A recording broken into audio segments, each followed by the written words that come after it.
नमस्कार, खबरों की दुनिया में आपका स्वागत है। मैं हूं ऋचा जैन कालरा। मैं आपको बताने जा रही हूं कि एनडीटीवी इंडिया के न्यूज रूम में इस वक्त कौन सी खबरें हलचल मचा रही हैं। तो सबसे पहले दो ऐसी खबरें जो कि आपके मतलब की हैं, जो कि आपके लिए जानना जरूरी है।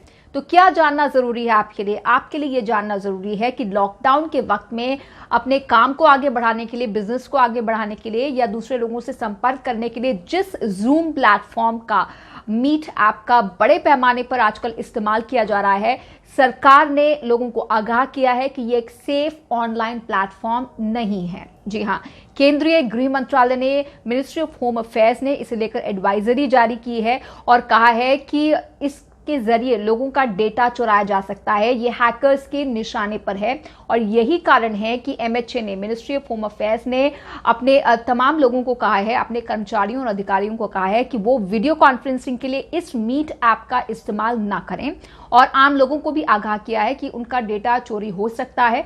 इसे देखते हुए लोग भी सतर्क हो जाएं। अब जिन लोगों को जानकारी नहीं है कि जूम क्या है और ये किस तरह से काम करता है, ये थोड़ा हम उनको बता देते हैं। जूम एक फ्री एचडी मीट ऐप है जिस पर वीडियो कॉन्फ्रेंसिंग की जा सकती है और हाल ही में भारत में इसे 5 करोड़ से ज्यादा बार डाउनलोड किया गया है। तो आप समझ सकते हैं कि ये कितना पॉपुलर है। इसने टिकटॉक और व्हाट्सएप तक को फ्री ऐप्स के मामले में पछाड़ दिया है। इसके जरिए एक साथ 100 से ज्यादा लोग जुड़ सकते हैं, एक साथ बातचीत कर सकते हैं। तो इसलिए बिजनेस के मामले में वीडियो कॉन्फ्रेंसिंग के जरिए इसका बहुत इस्तेमाल हो रहा है। भारत में भी हो रहा है, दुनिया भर में भी हो रहा है और स्कूलों में आजकल बहुत इस्तेमाल हो रहा है। पेरेंट्स और बच्चे इसके जरिए जुड़ते हैं, ऑनलाइन क्लासेस हो रही हैं, कॉलेजेस में इस्तेमाल हो रहा है, बहुत सारे ऑफिस में इस्तेमाल हो रहा है, जूम के जरिए मीटिंग्स की जा रही हैं। तो यहाँ पर हैकर्स माना जा रहा है, कुछ इस तरह के मामले सामने आए हैं जिसमें आपके डेटा को, आपके प्राइवेट डेटा को चुराकर डार्क वेब में बेच देते हैं। तो इससे आपकी प्राइवेसी, सीधे तौर पर आपकी गोपनीयता, आपकी निजता प्रभावित होती है और इसी के मद्देनजर ये एडवाइजरी सरकार ने आम लोगों के लिए जारी की है। तो अब ये आपको तय करना है कि अगर आपके पास जूम है तो आप उसका क्या करें, आप इसका कितना इस्तेमाल करें और कैसे इसका सुरक्षित इस्तेमाल करें। बहुत सारे लोग लॉकडाउन के जरिए इसका बहुत इस्तेमाल कर रहे थे, तो उन लोगों को भी नए सिरे से सोचने की जरूरत होगी। दूसरी अहम खबर जो आपके मतलब की है वो ये है, बहुत सारे लोगों के मतलब की है जिन्होंने लॉकडाउन के इस 40 दिनों के दौरान अपनी एयर टिकट्स बुक की थी। उनके लिए राहत की बात यह है कि उन्हें अब पूरा रिफंड मिलेगा, कोई कैंसिलेशन चार्ज नहीं कटेगा। ये ऐलान किया है directorate general of civil aviation ने, जिसे हम डीजीसीए भी कहते हैं।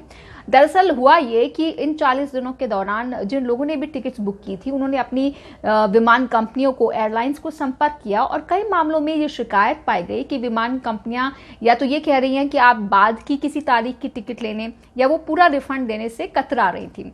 तो ये बहुत सारी शिकायतें डीजीसीए को दी गई, भेजी गई और उसके बाद हरकत में आए हैं डीजीसीए और तमाम विमान कंपनियों को कहा गया है कि लॉकडाउन की 40 दिनों की अवधि के दौरान बुक की गई सभी टिकटों का पूरा रिफंड मांगने पर दिया जाए। यानी कोई ग्राहक अगर इस दौरान यात्रा कर रहा था और वो पूरा रिफंड चाहता है तो तमाम एयरलाइन कंपनियों को ये पूरा रिफंड देना होगा। तो ये आपके फायदे की दूसरी अहम खबर है। तीसरी अहम खबर भी आपसे ही जुड़ी हुई है और ऐसे बहुत सारे लोग हैं हमारे बीच जो कि बाहर से खाना मंगाते हैं, खाने पीने के शौकीन हैं। पिज़्ज़ा का बहुत लोगों को शौक है और लॉकडाउन के दौरान भी वो बहुत सारे ऑनलाइन प्लेटफॉर्म से खाना मंगा रहे थे। तो इसलिए ये आपके लिए जानना ज़रूरी है कि एक पिज़्ज़ा डिलीवरी बॉय को राजधानी दिल्ली में, दक्षिण दिल्ली में कोरोना का संक्रमण हो गया और नतीजा ये हुआ कि जिन लोगों को उसने पिज़्ज़ा डिलीवर किया है बीते 15 से 20 दिनों के दौरान, वो सब अब क्वारंटीन हो गए हैं। जी हाँ, 72 परिवार दक्षिण दिल्ली में क्वारंटीन किए गए हैं अपने अपने घरों में, क्योंकि उन्हें इस शख्स ने, इस डिलीवरी बॉय ने पिज़्ज़ा पहुंचाया था। उसके साथ काम करने वाले इस पिज़्ज़ा चेन के 17 और डिलीवरी बॉयज को भी क्वारंटीन कर दिया गया है। तो अगर आप बाहर से खाना मंगाते हैं किसी भी ऑनलाइन प्लेटफॉर्म के जरिए तो आपको भी सतर्क हो जाने की ज़रूरत है, क्योंकि ये संक्रमण अब सप्लाई चेन को किस तरह से प्रभावित कर रहा है ये साफ तौर पर नज़र आ रहा है। तो ये एक बहुत महत्वपूर्ण खबर है आज की। चौथी अहम खबर सूरत से है।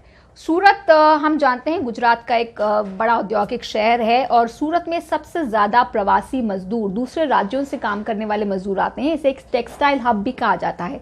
लेकिन आज खबर यहां कर्फ्यू को लेकर है। अब आप सोच रहे होंगे कि लॉकडाउन जब पूरे देश में लागू है तो फिर कर्फ्यू का क्या मतलब। दरअसल ये लॉकडाउन पूरी तरह से अमल में आ नहीं पा रहा है गुजरात के सूरत शहर में। कुछ दिनों पहले हमने देखा कि हजारों की संख्या में प्रवासी मजदूर बाहर आ गए सड़कों पर, ये कहते हुए कि उन्हें खाना नहीं मिल रहा, वो बहुत परेशान हैं, उन्हें वापस उनके घरों तक, उनके राज्यों तक भेजने का इंतजाम किया जाए। लेकिन ये जो कर्फ्यू लगाया जा रहा है, जो कि आज रात से लागू हो जाएगा और 22 अप्रैल की सुबह 6 बजे तक लागू रहेगा, वो इसलिए लगाया जा रहा है कि जो आम लोग हैं सूरत में वो लॉकडाउन पर ठीक से अमल नहीं कर रहे हैं। और बीते 24 घंटों में 100 से ज्यादा मामले गुजरात में कोरोना के संक्रमण के पाए गए हैं। और अगर हम अकेले सूरत की बात करें तो 34 नए मामले सूरत में कोरोना वायरस के संक्रमण में पाए गए हैं। गुजरात में अहमदाबाद के बाद सबसे ज्यादा संक्रमण के मामले सूरत में मिले हैं। तो इसीलिए यहां सूरत में इस पर रोकथाम करने के लिए लॉकडाउन के बाद अब कर्फ्यू लगाना पड़ा है। लेकिन कर्फ्यू के दौरान तो कुछ भी खुला नहीं होता। आप अगर सूरत से हैं या आपके परिजन वहां पर हैं तो आप सोच रहे होंगे तो आम लोगों को अपनी जरूरत का सामान कैसे मिलेगा। उसके लिए एक छोटी सी छूट है। दोपहर 1 बजे से 4 बजे तक सिर्फ महिलाओं को 3 घंटे के लिए घर से बाहर निकलने की इजाजत होगी 22 अप्रैल तक सुबह 6 बजे। तो यहाँ पर 4 थाना क्षेत्रों में यह कर्फ्यू लगाने की नौबत आ गई है, क्योंकि गुजरात में संक्रमण के मामले काफी तेजी से बढ़े हैं। और जहां तक राष्ट्रीय स्तर की बात है तो संक्रमण के मामले 12,000 के आंकड़े को पार कर गए हैं। लेकिन जो रिकवरी रेट है वो हर गुजरते दिन के साथ थोड़ा बेहतर हुआ है। आज जो स्वास्थ्य मंत्रालय ने जानकारी दी है उसके मुताबिक जो रिकवरी रेट है वो 12% के आसपास पहुंच गया है। तो ये है इस वक्त की अपडेट मेरे साथ। आप देखते रहिए एनडीटीवी इंडिया यूट्यूब पर, टीवी पर, और हमें अपनी जानकारी और सुझाव भेजते रहिए। आप जहां कहीं भी हैं सुरक्षित रहें और सोशल डिस्टेंसिंग का पालन करें। बाहर निकलने पर मास्क जरूर पहनें। अपना और अपनों का ख्याल रखें। नमस्कार।